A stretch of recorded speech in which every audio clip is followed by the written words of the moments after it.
Welcome to Collected Talks of David Solomon, podcasts on Jewish history, the Bible, Jewish mysticism, philosophy, and thought. Find out more about David's upcoming classes, publications, and other recorded lectures by visiting davidsolomon.online. And now, here's the lecture.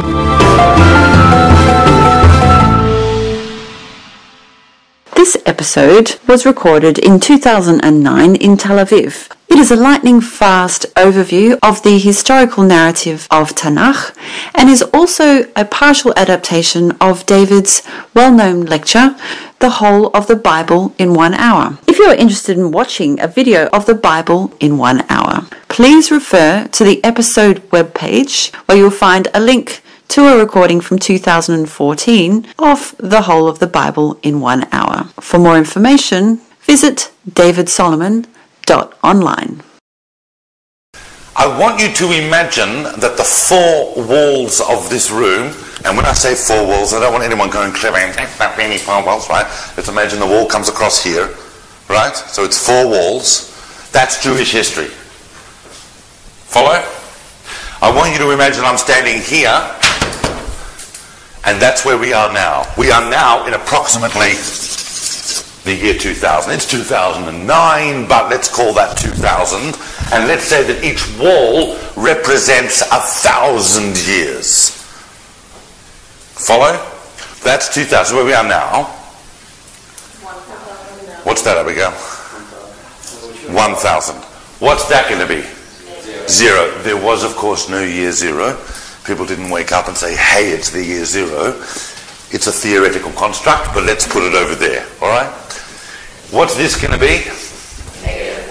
Minus 1,000 or 1,000 BCE. In Jewish history, we do not use the terms AD and BC. Jews have never been fond of saying the words Anno Domini. We use CE, which is Common Era, and BCE, before the Common Era. I am aware, and you know that I know, and I know that you know that I know, that there is a whole Jewish Hebraic calendar. We're now in the year 5769, okay? But I'm going to use this counting system because most people are more familiar with it, and it works out perfectly with our four walls, okay? 2,000, 1,000, 0, minus 1,000, correct us, minus 2,000. Brilliant. I am now going to start going at 100 miles an hour. You know Jewish history. Yep. So let's go. Let's go. This is the 20th century. Here's the establishment of the state, the Holocaust. We're in our time machine. We're going back. All right? Emancipation. The 18th century, 17th century, Enlightenment. All right? Now we're here. Here's Shabtai Tzvi. Here's the Chmielnicki massacres. Here we get to about 1500. This is the expulsion from Spain, right? We got the Inquisition. This is all the Crusades. There's lots of other things happening as well. Here's the Rambam. You can wave to him. Here's Rashi. Here's Rabbeinu Gershom. This is the Gaonic period. Here's Sa'aji Gaon. We're coming back. We're coming back. Oh, here's the end of the Babylonian Talmud here, right? This is the sealing of the Mishnah. Here is the destruction of the Second Temple. Here the Romans are in town. Here's the Hasmonean dynasty. Well, here's Alexander the Great. We move back. This is the Persian rule. And boom, where do we end up? We end up with the rebuilding of the Second Temple, which represents the end of Tanach.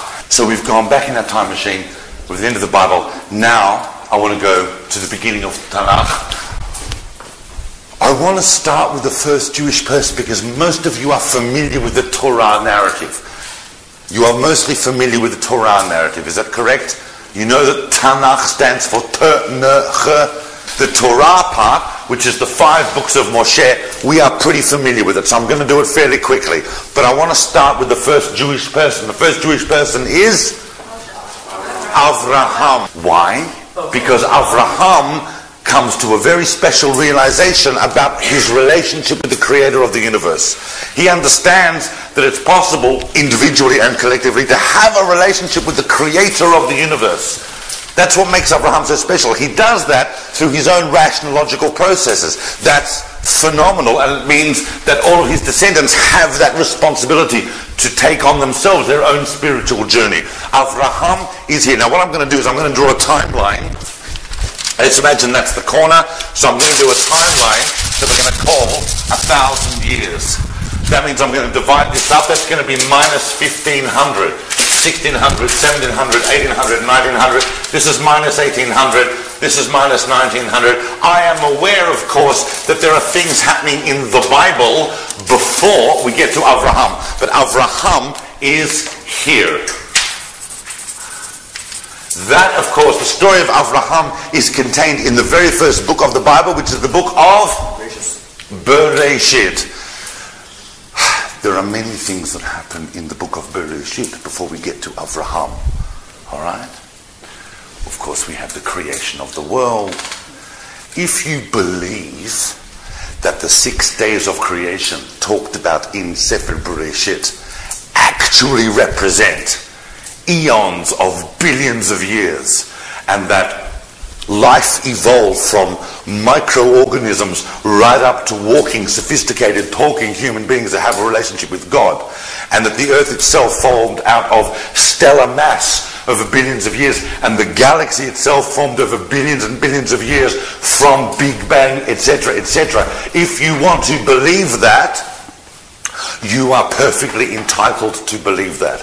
There are many ancient Jewish sources that will back you up. If you want to believe that we're talking about 6 24-hour regular days, and that's what it took to create the world, you can believe that. There are many Jewish sources that will allow you to believe that. It is okay to approach creation in whichever way makes sense to you, because, hello, we were not there. There wasn't even a sun in the moon till the 4th day. And the Torah is a deeply, infinitely deep document, and we are still, history is unfolding its meaning. So therefore, I'm not going to deal with creation. I'm not going to deal even with the Mabul, with the flood of Noach. We have many, many ancient cultures that tell us of flood experiences, and we do believe that there was some major cataclysm in the Mediterranean basin that caused massive flood right across the known world at the beginning of the agrarian revolution, round about 8000 BCE. If you want to say that's the flood, or you want to say that it's a totally different thing, or if you want to say maybe a totally different type of destruction is intended, that's okay. There are many authorities in Machshevet Israel who will allow you to do that. But once we get, and same with the Tower of Babel, but once we get to Avraham, remember that everybody before Avraham is a goy. Some people think, oh, Noach, right? Noach had a foreskin. The dude was a goy, right? Avraham is the first Jewish people. He's the father of the whole of the Jewish people. It's not just Abraham, it's also Sarah, because they were a unique couple. And that is the beginning of a period in Jewish history that we call the period of the Avot. This period in Jewish history is the period of the Avot. Abraham has a son called Yitzchak. Of course, he has Ishmael as well, but I'm focusing primarily on the continuum of the Jewish people. Yitzchak marries Rivka. They have 2 sons. Predominantly, we're interested in who? In Yaakov. Yaakov then has sons and a daughter. Correct us. Now, watch. The most famous of Yaakov's sons is not yet Yosef, right? In the book of Bereshit, Yosef, and here's Yosef, and now this is all contained in the book of Bereshit. The book of Bereshit is the beginning of the world, and it's the beginning of the Jewish people. Yosef goes down to Egypt. You all know the story, and he brings the whole family there. The death of Yosef, the end of that generation, is really where Sefer Bereshit ends. So Sefer Bereshit, in a way, if you consider that Avraham is born, here, and if you go according to the literal counting of the years, then Sefer Bereshit covers a period of about 2,300 years from the creation from Adam up until here. It's like 2 millennia, it's a big chunk, but we'll start with Avraham. Yosef and the whole descendants of Yaakov are now living in Egypt. That's Bereshit. What's the second book of the Tanakh? Shmot, correctly. What's going on in Shmot? Well, of course, 1400, 1300, 1200, 1100. Shmot, of course, these are all minuses, right? Shmot is the story of, first of all, the enslavement in Egypt, where for the first and only time in our history we actually became a subclass within another population, totally enslaved. This period here is the first of a recurring theme in the history of Am Yisrael that we call Galut. Very good. This is Galut. What's the meaning of the word Galut? This is Galut Mitzrayim. This is the exile. You all know this. I'm doing it really quickly.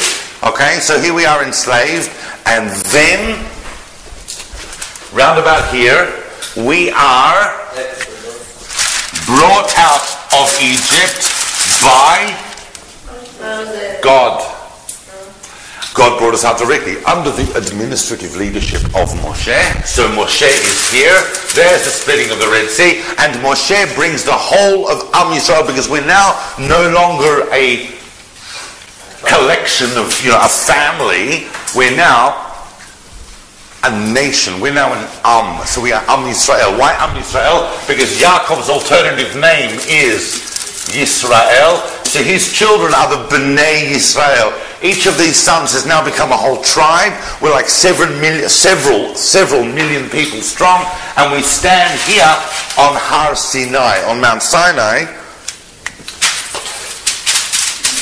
And here's the really important bit.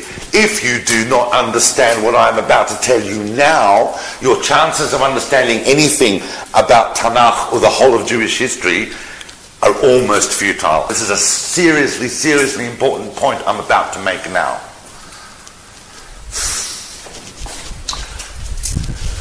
One of the unique things about Avraham that has big implications for all of the period of the Avot and for all of his descendants is that Avraham made a unique covenant with God. The word for covenant is Brit. This Brit implied that Abraham's descendants would be around at the end of history, and that they would survive for a purpose. That purpose was to reveal the oneness of the divine in the world and to bring peace to the world. It's an extremely essential covenant to the whole existence of the Jewish people. At Mount Sinai, that covenant is now reconfirmed. The covenant that was made with the Avot, with Abraham, Yitzchak, and Yaakov, is now reconfirmed with an entire nation. That all happens. We're still in the book of Shemot. We're still only in the second book of the Torah, the second book of Tanakh. At Sinai, God said many things. Many things. But they can all be boiled down to two words, which are, essentially, everything God said at Sinai is boiled down to two words. Those two words are, be nice. Be nice. Don't oppress one another. Don't let the gap between rich and poor become too great. Look after the disadvantaged in society, the widows, the orphans, the underprivileged. Seek justice, seek righteousness, be chilled, be happy, be nice. I can tolerate many things, says God. I have a little problem with idol worship, but I can tolerate many things. But if you're going to build this ideal society, because that's what the Torah is about, the Torah is a total map, ethical, moral, and spiritual and historical map for Am Yisrael about how to build its ideal society in the world. If you're going to build it, it must be founded on justice. If you do not found it on social justice, I simply will not let it happen. You're listening to Collected Talks of David Solomon. If you enjoy these lectures, you can help us cover the cost of hosting, editing, and producing these podcasts for as little as $3 a month. Visit davidsolomon.online to learn more. Not only that, but if you're going to found the ideal society, look, you have to have somewhere to do it. And we have a place to do it. We have a land. And that land was promised to the Avot. That land is the land of Canaan, which became the land of Israel. All right? Good. That's very important to understand.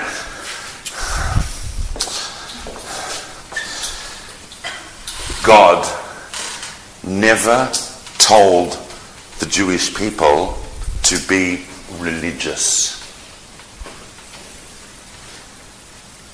Nowhere will you find in Tanach, in the Torah, the rest of Tanach, anywhere where God says, I want you to be religious. I want you to be frum. Nowhere. God tells the Jewish people he wants them to be holy. He wants them to be kadosh. How is Kedusha predominantly expressed? In relations between people, in justice. We learned that yesterday in yesterday's parasha. The parasha of Kedushim is all about Kedusha. It's all about holiness, and there we have all the laws for social justice. Ve'ahavta l'recha kamocha being the central jewel in that crown. Alright, that's the key. If you do not understand that our covenant with God is based on building a society based on justice, it's impossible to understand what's going to happen next in Tanakh. People think, God brought us out of Egypt, gave us the Torah, that means we have to be frum, we have to be religious. That's nonsense. We must establish a society which is based on righteousness and justice and equality. Everybody follow? Those of you who are running around thinking that to be a religious Jew in today's world means you're naturally right-wing, have completely forgotten that the most primary document of left-wing politics in the whole of Western culture is the Torah. I'm not now talking about left-wing, right-wing in terms of today's politics. I'm talking in terms of general political theory. It is simply screaming social justice, righteousness, equality. Everybody follow? Very important to understand that. Now, because we have a place that's been promised to us, promised to the Avot, to build this ideal society, which is this land, the land of Israel, this next couple of 100 years is the story of us moving into the land as a nation. I will get to that in a moment. First of all, we were dealing here with Sefer Shmot. I'll write them here. So, of course, all of this is Bereshit. All of this is Shmot. The whole book of Vayikra was basically given in 8 or 9 days. That happens here. Vayikra, what does Vayikra mostly deal with? Laws to do with the Kohanim, right? To do with sacrifice, to do with purity and impurity and so on. It's all about what happens in the Mishkan, in the tabernacle. The tabernacle, by the way, of course, was built in Sefer Shemot. Then we have Bamidbar. What's the meaning of the word Bamidbar? In the desert. I don't know why people call it the Book of Numbers. It's got a perfectly good title, Bamidbar, which means in the desert. Where did it take place? In the desert. It obviously follows a period of nearly 40 years of the wandering. The Bamidbar is here, and then over the course of the last few weeks of Moshe's life, Devarim, where he basically goes over the whole of the covenantal relationship that extends from the Avot, this whole Brit that is made from the Avot right through to Har Sinai. There's a total unity in the Torah about that idea. We are the descendants of the Avot. We stood at Har Sinai. We received the Torah. That is the full affirmation of that covenantal idea. That's what Moshe is going on about in Sefer Devarim. All right. Now, that's the end of the Torah. Everybody follow? We've done the Torah of Tanakh. Yes? I'm still focusing primarily on history. We need to get the historical overview. This 250 year period here, the last quarter of this millennium, is a period where Am Yisrael, having come out of Egypt, are now standing on the verge of entering this land that God has promised the Jewish people. Not everyone regards all of this as history. It doesn't mean it didn't happen. We are pushing back the boundaries. Archaeologists, historians, chroniclers are pushing back the boundaries constantly about what we know about the Tanakh as a historical document. But what do you need in order to have something be considered as capital H history? What do you need? Very good, but what is proof? Proof is two independent sources. If the Tanakh tells us that something happened, we can believe it because we have full faith in the Word of God and in the Tanakh. To us as the Jewish people, that makes total sense. And that's fine. No one can argue with that. But if it's going to be capital H history as far as the world's concerned, as far as academia and secular studies is going to be concerned, we need independent verification, either archaeologically or in some other chronicle or textual material. Understand that? We don't yet have that here for any of the specific people or events mentioned in Tanakh. It doesn't mean it didn't happen, but we just need to look at it as a certain phase. If I'm talking historically tonight, I'm going to treat you as adults and those little kids in Cheder. I'm going to tell you that's the story. However, that all changes around here. We move into a totally different phase of Jewish history, which is proto-historic. We have, especially in the last 15, 20 years, archaeologists have done mind-blowing things and have found some incredible verifications of many of the events mentioned in this period. We have not yet found anything archaeologically which conflicts with Tanakh. So Tanakh more and more is looking to us like it knows what it's saying. But we just have to be aware that it's not yet capital H history. Now, what's super important about this period?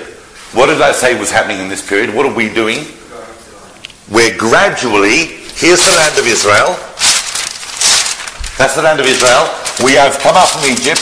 We're moving into it and we are settling it according to our tribal allotments. Each tribe was given a chunk of land and we're settling it gradually. What's happening in the world at this stage? What's happening in the world? This is a really... Josh, that's good. I'm impressed. You're the first person of your age I've discovered that knows that. That's very good. Josh is 100% correct. This is a very important point in world history.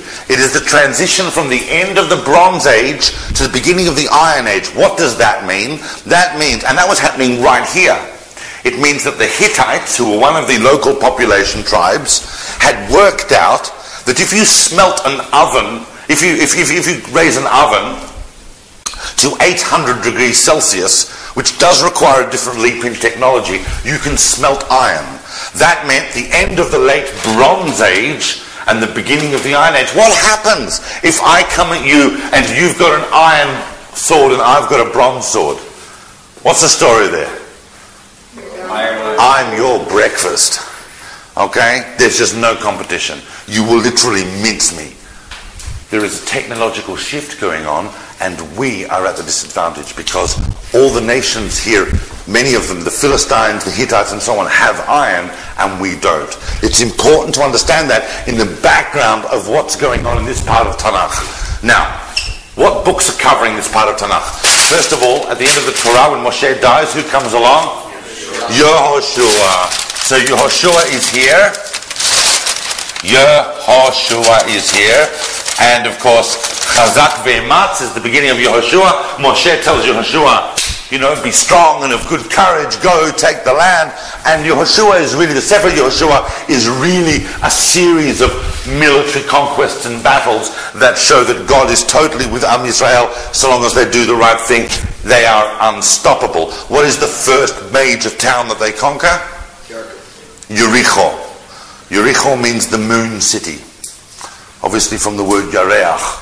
The whole conquest of Yericho is fascinating. I'm not going to go over it in detail, but I hope that if you haven't read it, open up the book of Yehoshua. If you're into battles, if you're into military strategies, if you're into looking at the way in which we began to conquer the land, you'll find it very exciting. But there is an incredible thing about Sefer Yehoshua. If you look at a map, or if you understand it and you draw a map, and you have a look at what Yehoshua conquered, what would you think you would notice? What did Yehoshua not conquer? He didn't conquer, amazingly, basically, no, he didn't. But if you look at the, is everybody familiar with basically the map of Israel today? Yeah. Today? No? I'll show you. Here's the map of Israel today, right? That's Israel. Yep. There's Tel Aviv. There's Yerushalayim. So basically what they call Yehuda and Shomron, the Shtachim, yeah, sort of looks like a big inverse 3. Okay, looks like that. There's the Sea of Galilee, there's the Dead Sea. Alright, so it sort of looks like that. So we're at Whereas today the state of Israel was founded here, and then in 67 we captured this. Everybody followed? Yeshua is the exact opposite. This is the territory that Yehoshua captured. This is the territory that he didn't. It's very interesting. It's almost like an exact reverse of what we did in 1948. It's extremely interesting. Yehoshua dies, and then we enter into a very, very unique time frame that is deeply similar to our own. What is the next book that follows Yehoshua? Very good, Rachel. It's the book of Shoftim, which is the book of Judges. The book of Judges is going to take us up to around here. Now, the book of Shoftim tells us the really, really key statement in the book of Shoftim. It's said a couple of times about that whole period is what? How's your Hebrew? Good enough, hey? You'll be able to get this. What does this mean? Ein melech beYisrael. There is no king in Israel. Ish hayashar be'einav ya'aseh. Everybody did what was right in their own eyes. It was like an anarchic democracy. Our main enemy during this period was a people known as the Plishtim, the Philistines, whose cultural and spiritual center was in Gaza. We found ourselves in a situation where we were going through cycles. For 20, 40 years, we would be ruled over by some local landlord who would oppress us. Then some hero would arise, help us break free, and we would be free for a while until we were oppressed by someone else. This cycle returned again and again and again. There was no central administration. There was no kingship. There was no one behind whom all the tribes aligned. It was simply individual heroes who would wake up, fight a battle, sort out the problem, and then basically go back to the farm. Who knows the names of some of these famous people that lived in the time of Shoftim? How many can we say? Yes, for Shoftim. Yeah? Ehud ben Gera, fantastic. Our famous left-handed hero. He's from more or less from the beginning. Who else? Gidon is a very big figure in the... Gidon, in fact, so much so was this idea ingrained that there was no central administration that Gidon even refused to take upon himself the potential of a kingship. He didn't want to set up a dynasty. There were no dynasties happening. These guys just sorted problems and went back. Similarly, you've got Devorah, probably the most famous of the Shoftim, which is Devorah, the famous war that she conducts with Barak. You've got, of course, Yiftach. You've got guys like Shimshon, Samson. These are all figures that rose to the fore and then receded into the background as these fights were being fought. Now, at the end of Sefer Shoftim, there is, of course, a unique episode that ends up with the complete excommunication and alienation of one of the tribes. Who knows which tribe that was? Very good, Ephraim. Binyamin. The tribe of Binyamin becomes seriously alienated due to some horrendous behavior. Eventually they're brought back in, but they are under serious censure. That's important to remember by the time we get to the end of the book of Shoftim. But people are already starting to see that this system is not necessarily going to work.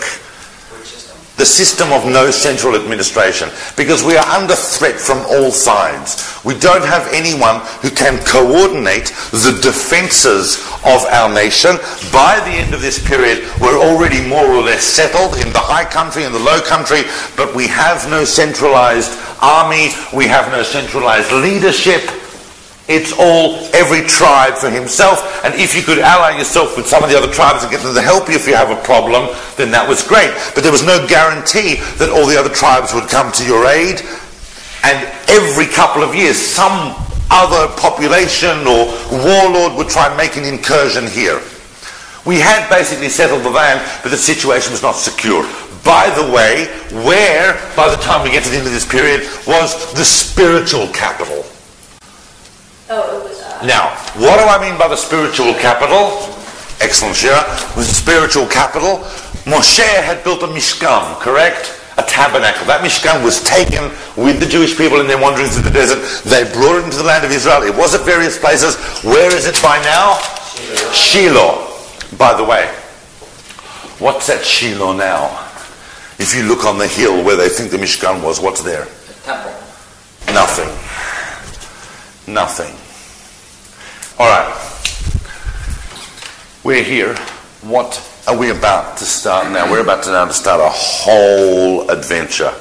This is a massive transitional phase in our history that is recorded in Tanach. We're still deep in the of Tanach, and it's going to change everything. We are about to start an absolutely pivotal text in Tanach. Not only pivotal text, but one of the greatest pieces of literature that the Jewish people have ever given the world. It's the beginning of everything. It is, of course, the Book of Shmoel. Do not be confused. There is only one Samuel. I know that the Samuel 1 and Samuel 2, and some people get confused. I think, was there two Samuels perhaps? There's only one Samuel. Someone came along a lot later and said that's a very big book, why don't we divide it in half? Samuel 1, Samuel 2. But it's all one big Book of Shmoel. And Sefer Shmoel starts here. That's the Book of Samuel. The Book of Samuel, if it was written by Tolkien, would be called The Rise of the King. Because we are about to see right here a whole shift from this spiritual anarchy that was existing with a loose confederation of tribes to a centralized leadership of a king. And it happens like this, because there is a big spiritual leader here called Shmuel. And at this time, we went to Shmuel and we said to him, we would like a king, please. It's about time that we got out of this cycle of repression, liberation, repression, liberation, repression, liberation. This is driving us nuts. We can't keep going like this. We need a centralized leadership. We want a king that all the tribes will unite behind. Samuel goes, you guys do not want a king. You know what a king will do to you. And by the way, who in this room has read the Book of Shmoel? Okay, so it's very familiar to you. So the stuff I'm saying, I'll go through it quickly. You don't want a king. A king, he's going to lord it over you. He's going to take your sons and put them in his army. He's going to fight wars you don't want. He's going to take your daughters and marry them off to his mates, if not himself. He's going to start huge public works expenditures that you don't need. He's going to tax you. He's going to do all these you do not need a king. And they go, we understand all that, but kings are cool. Can we have one, please? Samuel goes to God, and God, of course, says to Samuel, if they want a king, I'll give them the king that they deserve. And we get this tall, hunky guy from the tribe of Binyamin. Precisely the tribe that at the end of the Sefer Shoftim had been basically excommunicated and alienated. That's the very tribe from which we find our first king, and that king's name is Shaul. Shaul is king for a few short years. Turns out to be a bit of a... Well, it's a massively interesting study in the psychology of power, the Book of Shmoel. You see Shaul gradually become more and more insecure, paranoid, and so on. Why is he paranoid? Well, because during most of Saul's kingship, there is a young Judean shepherd boy called David running around. By the end of Samuel 1, David basically has his own private militia that's doing its own thing. Whoever was responsible for editing that book in two was an absolute genius, because Samuel 1 ends. Where does Samuel 1 end? With the death of Shaul and his son Jonathan on Har Gilboa, that big war. The Philistines invade. There's a massive war. Shaul dies. His son dies. Shmuel had also already died in the first book. In fact, towards the end of the first book, Shmuel gets raised from the dead by Shaul to ask what's going to happen. The famous thing. All right. By the way, if you haven't read the Book of Shmuel, or you haven't read it for a while, go and read it again. It's got absolutely everything in it. It's got scandal, wars, sex, dramas, power. It's got everything that you could possibly want from an outstanding novel.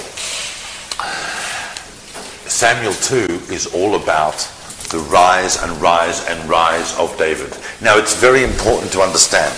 God makes a separate covenant with David. David is here.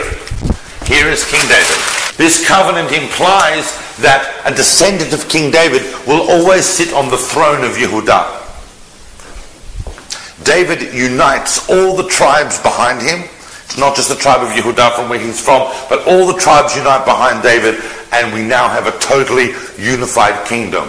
Remember that the whole of the rest of Jewish history, up until the coming of Mashiach, may that happen soon, is really just a loop in order to solve the problem that we went and asked for a king. Because as the prophet Shmoel says, Am Yisrael, you are a unique nation on earth. You are the only people that doesn't need a king. You can have a direct relationship with your Father and have a direct relationship with God. You don't need a king. You want a king, you're going to have to go through a whole thing in history. Mashiach will come, he'll be the last king, he'll be a great king, and then the ultimate state is we do not have a king. It's just us and God. But no, we had to have a king. So we get Saul, doesn't work out, we get David, the big proto-king. Not just proto-king, it's like he's the king, which is the model for all subsequent kings. Now, in the first 10 chapters of the book of Samuel 2, as I'm sure you're aware, it just talks about the rise and rise and rise and rise and rise and rise of David. Right? Yeah. Okay, I'm looking at the time. It's really from chapter 11 that things start to go wrong for David. Why? Who remembers? Well, he no longer is going out to war. He's got some very good generals to do that for him. Saul's big general, of course, was Avner. David has a big general called Joab. Joab is going out doing wars for him. David's at home, balmy evening in Jerusalem, wandering out on his terrace, as you do. Sees, this gorgeous woman bathing on another rooftop, as you do, even today. Has her summoned to him, has relations with her, and turns out, of course, she's married to some other dude, and David organizes for Uriah the Hittite to be killed, and so on. It's a very, very big moral scandal. The prophet Nathan comes to him and says that was one of the most unjust things he could have done. David does a massive teshuvah. God forgives him, but ultimately his family will always be plagued with scandal.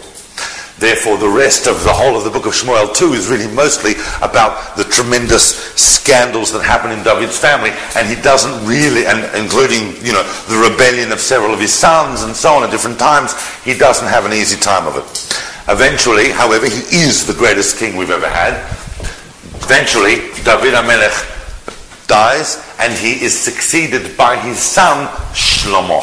Remember that today I'm only talking about the Tanach as historical narrative. I'm not going into content so much. We'll do that next week. It's more historical narrative, but I need to get this sorted. This is going to take us up to 500 minus 500. This is minus 400. No, what am I talking about? Minus 600, minus 700, minus 800, minus 900. Okay? Watch. One of the things that David HaMelech did as king was to capture the Jebusite stronghold of Yerushalayim and turn it into the eternal capital of the Jewish people. That happens in around 1000 BCE, about 3,000 years ago. When David HaMelech dies, his son Shlomo builds a temple in Yerushalayim dedicated to God. That temple is really the story of this next 500-year phase in Jewish history. By the way, as you know, from here onwards, the whole of Jewish history is divisible basically into 500-year blocks. Because we as a people go through a major transitional phase and different spiritual project every 500 years. That's why this period here is called, in Jewish history, Bayit Rishon, First Temple. This 500-year period is called Second Temple. This 500-year period is called Talmudic. This 500-year period is called Gaonic. This 500-year period is called the Rishonim, and that 500-year period is called the Acharonim. But here, this 500-year period is called Bayit Rishon. Everybody with me? So what are we in now? Well, Now they call it Acharonim. it's really after the Acharonim. We're now, it depends who you speak to. I think the Acharonim ended around 1990. We're probably now, by some people's opinion, in Ikved de Mashiach. We would hope. We hope we're now in the footsteps of Mashiach. All right. Shlomo HaMelech, together with, his father already, David, had done this, but King Solomon does something incredible. Between David and Shlomo, they turn the nation of Israel into effectively a regional superpower. Other nations are now paying us tribute. We have the most powerful economy. We have the most powerful army. We're sending ships and merchants right throughout the known world. The temple in Yerushalayim is a place of glory for all the nations. We've effectively entered a messianic period here. But things then go wrong. Apart from the fact that towards the end of Shlomo HaMelech's life, many of his wives and concubines decide that they want to set up places of idol worship, which Shlomo HaMelech turns a bit of a blind eye to. When Shlomo HaMelech dies, by the way, of course, we're no longer in the Book of Shmoel. We are in which book? Melachim. So we're in the Book of Kings. Once again, there's Kings 1 and Kings 2. Now, it's a very complicated story, the Book of Kings, but I'll be trying to summarize it. The Book of Kings hinges on a very, very crucial moment that happens after Shlomo HaMelech dies. Who can tell me what that is? Correctus, Shira. Very good. Who knows what Shira's talking about? Right. His son, Rechavam, was to become king. Alright? Rechavam comes out at just before his coronation, and the people go to Rechavam and they say, you know what, Rechavam? Your dad was a great king. Shlomo HaMelech, he was amazing. But you know what? We worked pretty hard. He's been working us very hard. We would not mind a bit of a break. Great king, and we want to help you, but just ease off a bit. Because, he had us building this, he taxed us for this, and he had this. Rechavam goes to the older counselors, and he says to them, what do you think of this idea? And they said, if you give these people a break, they will love you forever. He goes to the younger counselors, and they say to him, they're just slack. They're lazy. Rechavam comes out and he says, my father chastised you with whips, I'll chastise you with scorpions, you're just lazy, get to work. I'm not interested, I'm going to work you even harder. That was the trigger for the split by Yerovam ben Nevat, who was a bit of a rebel leader already, even in the life of Shlomo HaMelech, and he set up in the north his own kingdom. That is what's most important to understand about this whole period. We have how many tribes forming the northern kingdom of Yisrael? 10. So 10 tribes form the northern kingdom of Israel, and the 2 tribes of Binyamin and Yehudah, with Yerushalayim as their capital, form the southern kingdom of Yehudah. For the next 200 years, these 2 kingdoms are working in parallel. Sometimes at war with each other, sometimes at peace, sometimes ignoring each other, but there are 2 kingdoms in parallel. Everybody follow? Which of the 2 kingdoms was the more stable? Second one. The northern or the southern? Southern kingdom of Yehudah. Why? They had the Davidic dynasty. Just politically, they knew who was going to take over after the death of any king. They had the Davidic dynasty. In the north, the main mode of succession for several generations was assassination. If you woke up one morning and said, I wouldn't mind being king of the northern kingdom of Israel, you took your best knife, you went to where you had to go to, and if you had a chance, you would stick it to the king, and if you were lucky enough, you would become king. It was very violent. The northern kingdom did not really establish any dynasty, so to speak of, until here, where we established the house of Omri. By the way, by the time we get to the house of Omri, we are pretty much now in objective history. Omri and others around this period are mentioned in chronicles of other nations and so on. All right. But the southern kingdom, the situation was more stable. But what is the hallmark of this period? The hallmark of this period in the book of Melachim is the constant degradation of social justice. Even during times of economic prosperity, especially during times of economic prosperity, the gap between rich and poor was becoming greater. People were becoming abused by the system. There were not equal facilities of justice for all. The law was different for other people. The leadership was corrupt. And moreover, there were huge swathes of idolatrous cults invading the population. We can't imagine what this is like today. At the time of Bayit Rishon, we as a nation, except for a very few, came under the sway of huge idolatrous cults. The most famous and predominant of those cults was the cult of... There were several, but what was the most famous of this period? In fact, this cult was a widespread idolatrous cult right across the Middle East. But for some reason, we loved it more than anyone else. Baal. It is precisely because of the... Remember that social injustice and avodah zarah go hand in hand, because they are both the pursuit of power.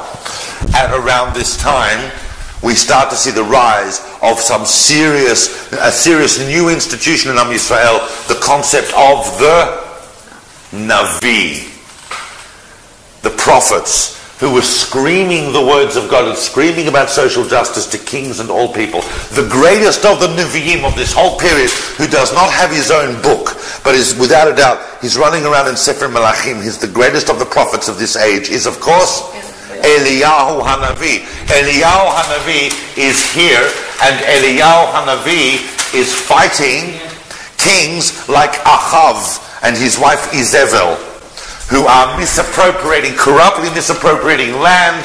They are engendering entire projects of social injustice.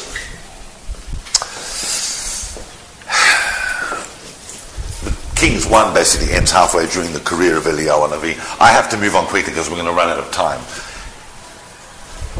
This period here actually sees two very stable kings in both kingdoms and economic prosperity. In the north was Jeroboam II, Yerovam Hasheni, and in the south it was the king of King Uzziah. And yet it's precisely at this time that social justice became more and more corrupt, and we start to see the rise of the big Nevi'im that we now know. Who was the first, who have their own books, which we're going to discuss next week. Who was the first of the big Nevi'im? Chronologically, Eliyahu is here, and his disciple Elisha are here. No, chronologically, the first big Navi, and if you read this book, it will blow your mind if you read it carefully, when you realize that he's the first guy to come along, and he prophesied to the northern kingdom, and he told them, if you do not improve the situation, you will be destroyed. And that, of course, is the prophet, I'll do him a different color, Amos. Right after Amos, and contemporary with Amos, the other big one of the first early two, Hosea. Amos and Hosea. Then you get Ishayahu and Micha here, but these guys are prophesying to the northern kingdom. The really big deal was that their prophecies were not heeded, and in one of the most famous years in Jewish history, minus 722, a new power in the region. The new power in the region comes to the fore. Who are they? Watch. What's that? It is a sea. But not the sea you think. That is the Mediterranean. Alright? Now, if you don't believe me, go there. Those of you who are confused, there's the water. Alright? That's Spain, Italy, Greece, there's Turkey, there's Egypt, That's North Africa. There's the land of Israel. Right? Now, a new power comes to the fore, which is what we now know as the Neo-Assyrian Empire. The Assyrians have been around for a couple of millennia already, but this is their big push into history, their big ideological and military push into history, and they are basically an area like that, and they are unstoppable. In 722, they come along and they ethnically cleanse the entire northern kingdom. At this point, the 10 tribes, and this is the kingdom, the 10 tribes in the north, bada boom, taken away into historical oblivion. They have not yet come back. From this moment on, we're left only with the kingdom of Yehudah. That is why we are, from this moment on, the Jewish people, from Judaism, from Yehudah. We are the remnant that survives from this cataclysm that happened to Yisrael. We happen to have one of the most righteous kings at the time, King Chezkiyahu. Chezkiyahu shores up the defenses of the whole city of Yerushalayim, but he knows that the Neo-Assyrians are unstoppable. This is the end of the Jewish people. The prophet Yeshayahu comes to him and he says, relax, it's going to be okay. And a massive miracle happens. Nearly 200,000 soldiers just die or flee overnight, and Yerushalayim is spared. That is a massive divine intervention for which we have many other chronicle and archaeological evidence. That happens here. However, unfortunately, despite the fact that Chizkiyahu effected a totally spiritual reform, his son and grandson were horrifically evil and wicked. I wish I had more time. It's very exciting to go into just how wicked they were. Eventually, a massive religious reform happened right here. The temple is still up. We have a big reform under King, well, in English he's called Josiah. Yoshiyahu. Not Yeshayahu the prophet, but Yoshiyahu the king. A big religious reform in which they recover the Torah, because all the Torah scrolls have been destroyed and so on. He effects a big reform, but it's not enough. It's not enough. As prophesied by the big prophet, Yeshayahu, Isaiah, Yeshayahu is here. Alright? The three big prophets. Yeshayahu is here. Yirmiyahu is here 100 years later. They go to the prophetess Huldah, the big spiritual leader of the age, and she says, the spiritual and religious reform of King Yeshayahu is good, but it's not going to be enough. The temple is going to be destroyed. The king is going to be led away. Yirmiyahu knows this. He's prophesying to a generation about what happens eventually here in 586 BCE. The new power on the block, the big bad Babylonians, right, come and they destroy the temple. Think about this. Remember this. This is still in the Book of Kings.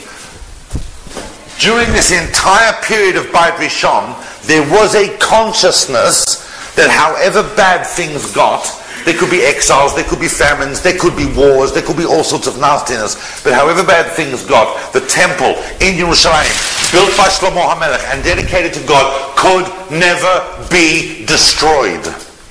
So when the Babylonians come in 586, first of all they came in 597 and they took the king into exile. Then they came back, we appointed another king, they came back and they destroyed the temple. It affected a massive cataclysm in Yisrael, from which in many ways we have not yet recovered. However, Yirmiyahu utters a famous prophecy.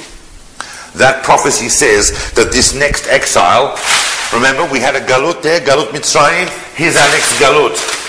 Galut Bavel, the exile in Babylon, and he said that would last 70 years. And indeed, here, the Babylonians are conquered at the height of their power, almost overnight, by the new power in the region, which was, of course, the Persians. And the Persians come here and they destroy the Babylonians, and they set up the entire Persian infrastructure.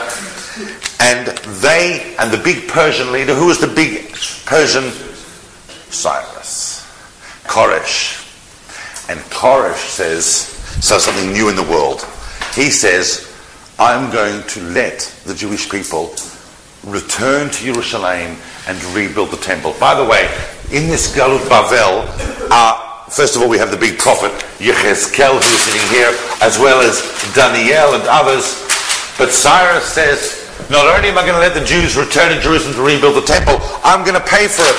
So he sponsors that project, sort of like the Balfour of his day.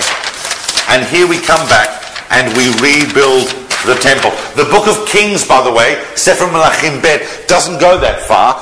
It finishes in the exile, when the exiled king is brought out, Jehoiachin is brought out of prison. It's still in Galut Bavel. We need to go to the other books that happen, such as Ezra, Nehemiah, Devorah, Yamim, and some of the Nevi'im like Haggai, Zechariah, Malachi, to realize that we come back from here, we rebuild the temple, inaugurating the next phase of Jewish history, the Second Temple period. We have various prophets who encourage and insist on rebuilding the Second Temple. We have a leadership.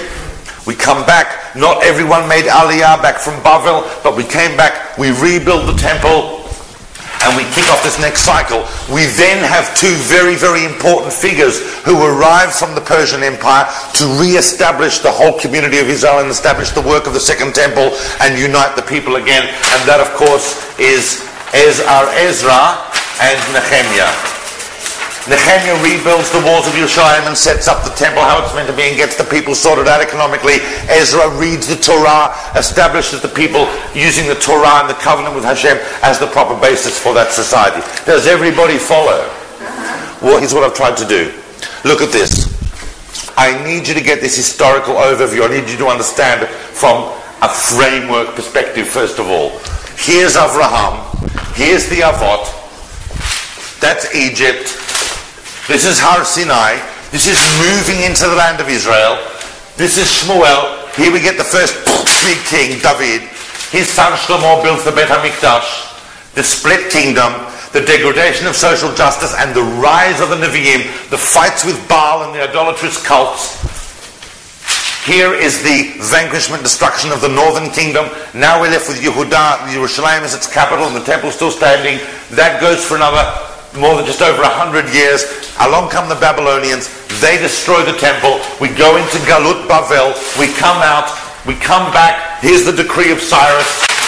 Astonishingly, this has never happened before. We come back. We rebuild the Second Temple. We get several prophets, Haggai, Zechariah, Malachi, and so on coming along here. Ezra and Nehemiah pretty much are right at the end of the biblical period. They're the last. Malachi is really the last of the Nevi'im. From here onwards, Am Yisrael moves down to a different level of divine inspiration, and the Tanach ends. Doesn't mean Jewish history ends, doesn't mean the unfolding of God's will ends, but the Tanach ends, and that's where it gets up to. Everybody follow? Thanks for listening, guys. I'll see you next week. Thank you for listening. We hope you enjoyed the talk. For episode notes and transcripts, or to learn more about David's next classes and projects, visit davidsolomon.online. You can also find David on Instagram or Facebook. Thank you. We hope to see you again soon.